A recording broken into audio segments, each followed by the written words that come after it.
안녕하세요, 김서현입니다. 저는 20여 년째 신문사에서 일하고 있는 신문기자입니다.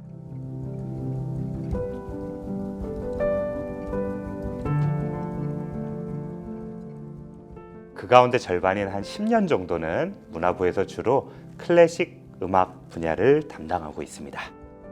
처음에는 기사 작성에 조금이라도 도움이 될까 싶어서 외국 음악 서적을 틈틈이 이렇게 번역하기 시작했습니다. 그런 생각으로 베를린 필하모닉 상임지휘자를 지낸 영국 지휘자 사이먼 레틀의 전기, 그리고 피아니스트이자 지휘자인 다니엘 바렌보임의 자서전을 번역했습니다. 그 뒤에도 틈틈이 음악 관련 책을 쓰기 시작해서 모차르트나 시네마 클래식 같은 책이 있습니다. 최근에는 아트센터 인천의 해설음악회나 아니면 유튜브, 블로그 등을 통해서도 클래식 음악의 재미와 아름다움을 알리는 일을 하고 있습니다. 클래식 음악에 진심으로 관심을 가지고 그리고 좋아하시는 분들에게 음악을 알리는 역할을 톡톡히 하고 있는 도서관이 있다고 해서 찾아왔습니다. 바로 경기도 파주에 있는 가람도서관이라는 곳인데요. 가람도서관은 특이하게도 음악 분야, 특히 클래식 음악에 특화된 국내 첫 음악 특화 공공도서관이라고 합니다. 이 도서관의 설립 배경에는 재미있는 이야기가 있습니다. 파주시의 역할이 컸다고 하는데요. 당시 파주시 교화도서관의 로비 음악회 등 도서관 내에서도 다양한 음악 프로그램이 열렸다고 합니다. 그래서 시민들의 열광적인 호응과 요구를 바탕으로 음악 특화 도서관 설립을 추진하게 되었다고 합니다. 이 도서관은 2014년 문을 열었는데요. 가람도서관은 최초의 음악 특화 공공도서관인 만큼 최초 설계할 때부터 음악이란 주제를 일관성 있게 갖고서 시공된 도서관이라고 합니다. 이 도서관의 건립비는 총 113억 원 정도라고 하는데요. 이 도서관은 연면적 3,862제곱미터 규모로 지하 1층, 지상 2층으로 설계되어 있습니다. 이제 층별로 도서관을 하나씩 살펴보겠습니다. 우선 지하 1층에는 종합자료실과 솔가람 아트홀이 있습니다. 이곳 종합자료실에는 음악 자료실과 함께 도서관을 이용하는 이용객들이 보다 집중해서 음악을 감상할 수 있도록 개인 감상석이 자리 잡고 있습니다. 이어서 300석 규모의 클래식 전용 공연장인 솔가람 아트홀이 있습니다. 이곳에서는 여러 아티스트들이 실내악과 독주, 합창 공연 등을 활발하게 벌이고 있다고 합니다. 이렇듯 가람도서관은 365일 음악이 멈추지 않는 클래식의 전당과 하나의 공간에서 함께 호흡하고 있습니다. 그렇기에 늘 음악과 밀접하게 연결되어서 운영되는 도서관이라고 할 수 있겠습니다. 이제 1층에 올라가면 어린이 자료실과 청소년 자료실이 있습니다. 가람도서관은 한국동요문화협회와 교류 협약을 맺어서 동요제 악보와 음원을 무상 제공받아서 이용자들에게 서비스하고 있습니다. 또한 어린이 음악 컬렉션을 운영해서 매주 동요 한 곡과 연계 그림책을 온라인과 오프라인을 통해서 전시하고 있습니다. 그만큼 어린이와 청소년을 위한 음악 공간으로서도 진정성 있게 다가가고 다양한 서비스와 프로그램을 제공하고 있습니다. 마지막으로 2층으로 올라가면 강연실 외에 공간 스페이스 G가 있습니다. 스페이스 G는 2020년 기존에 있던 문화 강연실을 40석에서 50석 규모의 공연장으로 리모델링한 공간입니다. 당시 전문 연주자와 건축 음향 전문가 그리고 시의원, 이용자가 함께 모여서 충분한 회의를 거친 결과 소규모 클래식 공연에 적합한 공간으로 설계되었다고 합니다. 이곳에는 보시는 것처럼 그랜드 피아노가 설치되어 있습니다. 그 밖에도 연주자가 대기할 수 있는 대기실이 있고요. 뿐만 아니라 연주자와 관객의 동선이 서로 겹치지 않도록 세심한 부분까지 고려해서 만들어졌습니다. 규모는 작지만 공연장으로서의 기능은 충분히 하고 있는 재미있는 공간이라고 할 수 있겠습니다. 이렇듯 명실상부한 음악 특화 특화 도서관인 가람도서관은 시설뿐 아니라 보유 자료에서도 음악 특화 도서관이라는 정체성을 보여주고 있습니다. 가람도서관은 총 5만여 권의 도서 자료를 보유하고 있는데요. 이 가운데 음악 도서도 1,500여 권이나 된다고 합니다. 이 밖에도 음반, 영상 같은 비도서 자료도 9,700여 점에 이르고요. 10종의 음악 잡지를 포함해서 85종의 잡지도 있습니다. 또 음악과 관련해서 다양한 정보 서비스도 제공하고 있는데요. 음악과 관련된 주제를 다루는 전시, 그리고 가람도서관 음악 프로그램 관련 자료 전시, 솔가라 마투올 공연 관련 자료도 전시되어 있습니다. 또 세계 클래식 음원들을 스트리밍하는 디지털 음원 서비스 낙소스 뮤직과 재즈 라이브러리 서비스도 제공하고 있습니다. 이런 온라인 서비스를 통해서 코로나 팬데믹 상황에서도 도서관을 직접 방문하지 못하는 시민들도 자유롭게 음악을 감상할 수 있다고 합니다. 마지막으로 가람도서관은 음악과 연계된 다양한 프로그램과 음악회도 다채롭게 진행하고 있습니다. 매달 마지막 수요일에는 음악 사서의 간단한 해설과 함께 음악 영화, 다큐멘터리, 공연, 영상물 등을 감상하는 도서관 속 음악관을 정기적으로 운영합니다. 차세대 예술가 지원 프로그램의 하나로 음악 전공한 대학생들이 공연 기획부터 무대 연주까지 직접 참여하는 참여형 프로그램인 클사람 콘서트도 운영하고 있습니다. 이 밖에도 솔가라마톨 종합자료실에서는 소규모 라이브 공연 라이브인 라이브러리도 운영 중입니다. 이렇듯 가람도서관은 일상 속에서 음악이 주는 아름다움과 즐거움을 한껏 누릴 수 있도록 다양한 음악 정보와 감상 환경을 마련하고 있습니다. 이처럼 귓가에는 음악이, 그리고 두 손에는 책이 있는 곳, 바로 파주 가람도서관입니다.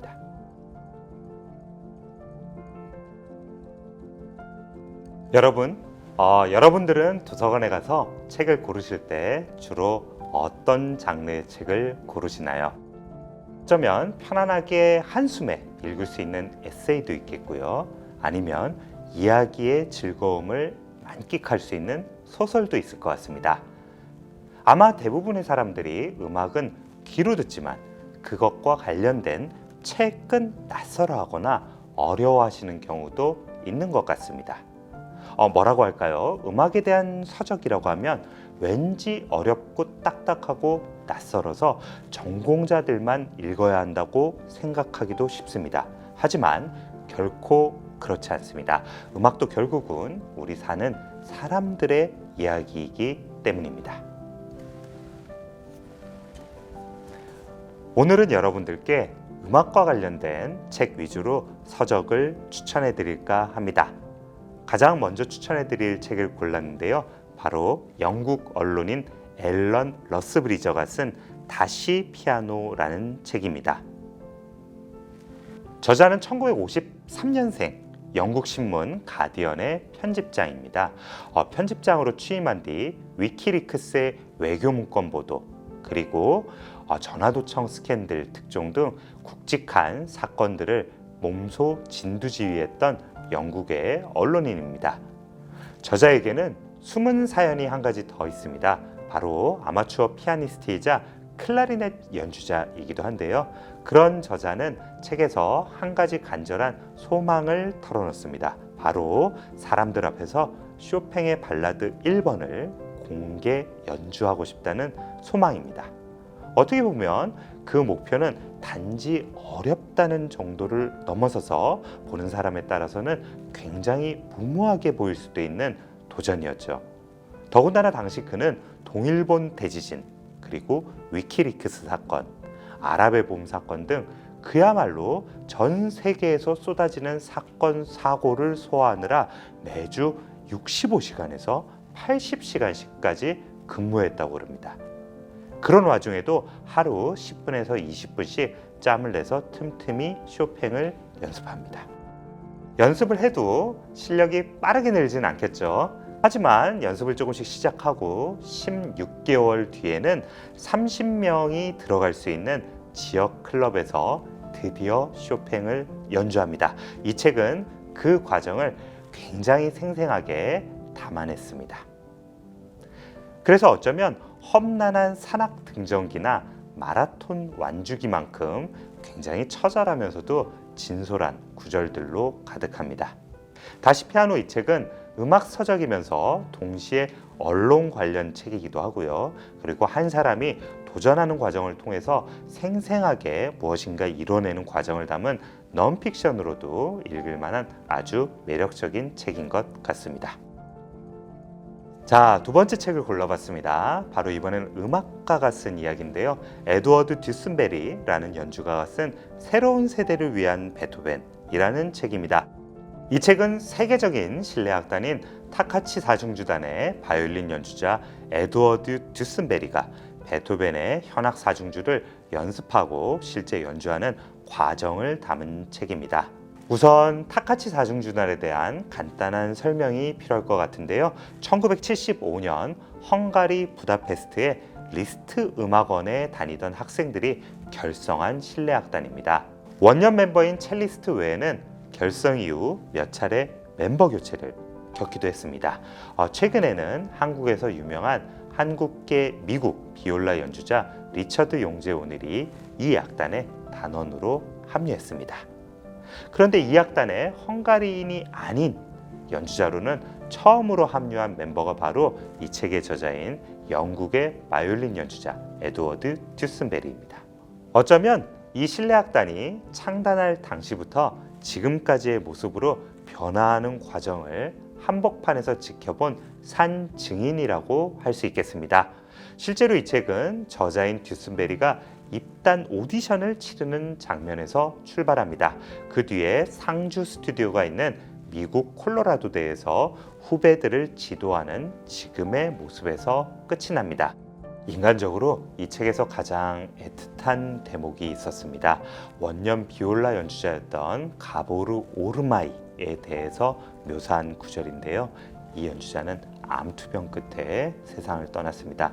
저는 죽음 앞에서도 평소의 일상처럼 리허설을 마치고 돌아와서 악보와 악기를 정리하는 음악가의 모습이 아주 선명하게 그려져서 개인적으로는 책을 읽으면서 굉장히 여러 감정이 교차하기도 했습니다. 이 책이 더욱 매력적인 이유가 한 가지 더 있습니다.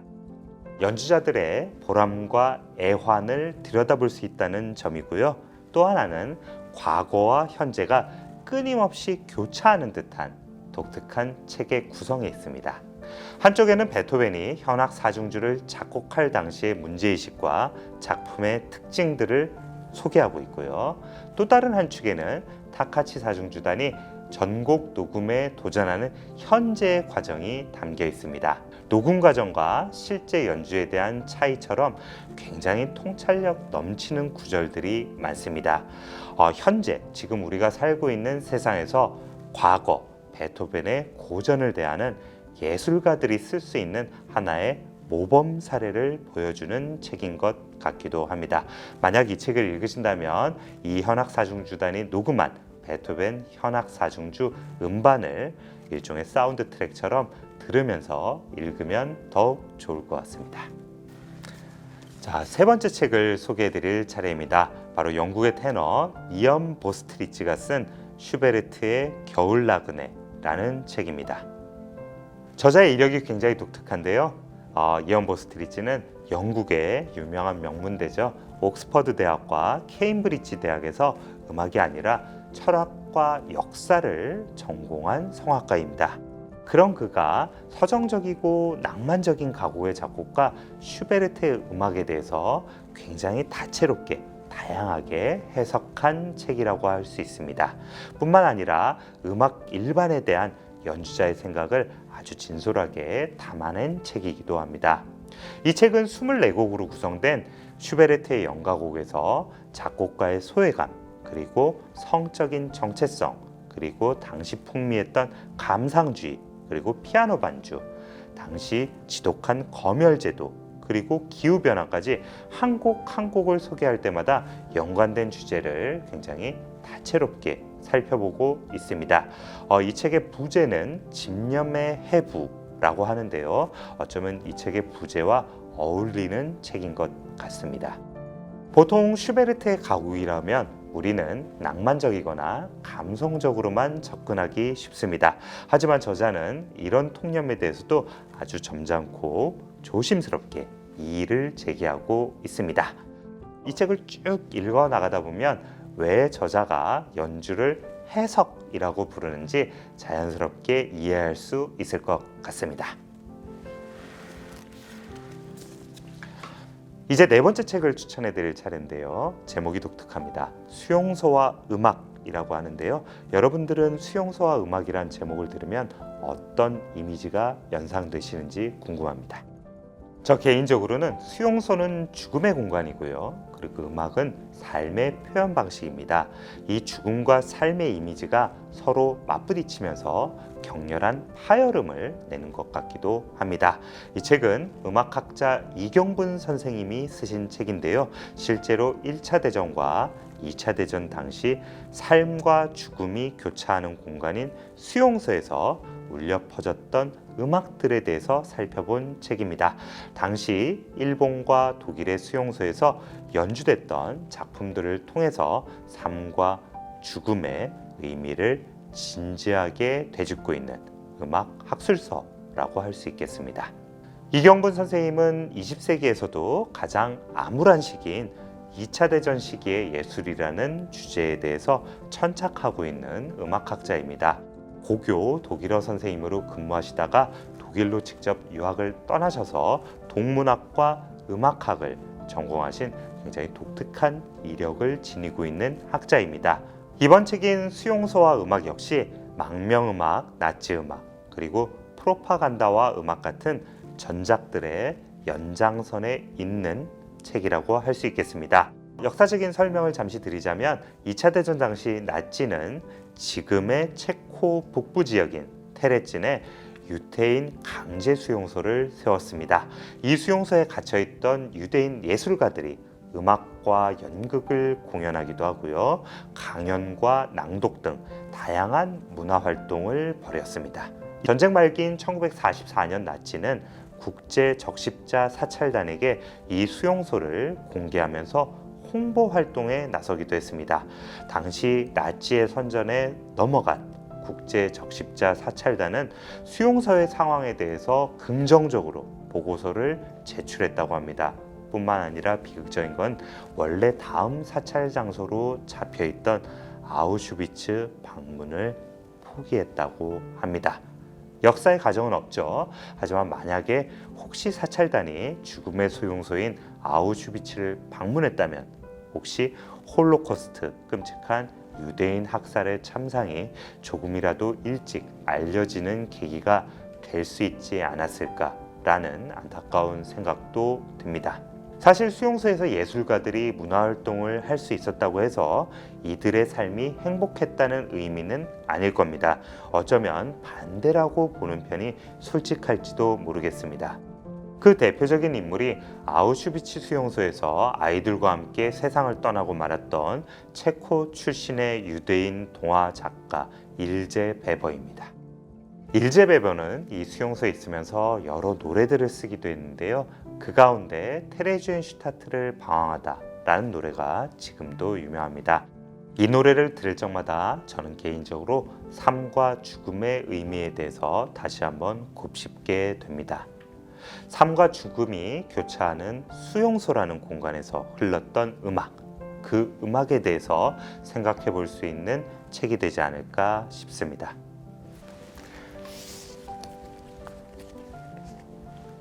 마지막으로 간단하게 소개해 드릴 책은 3권으로 구성되어 있습니다.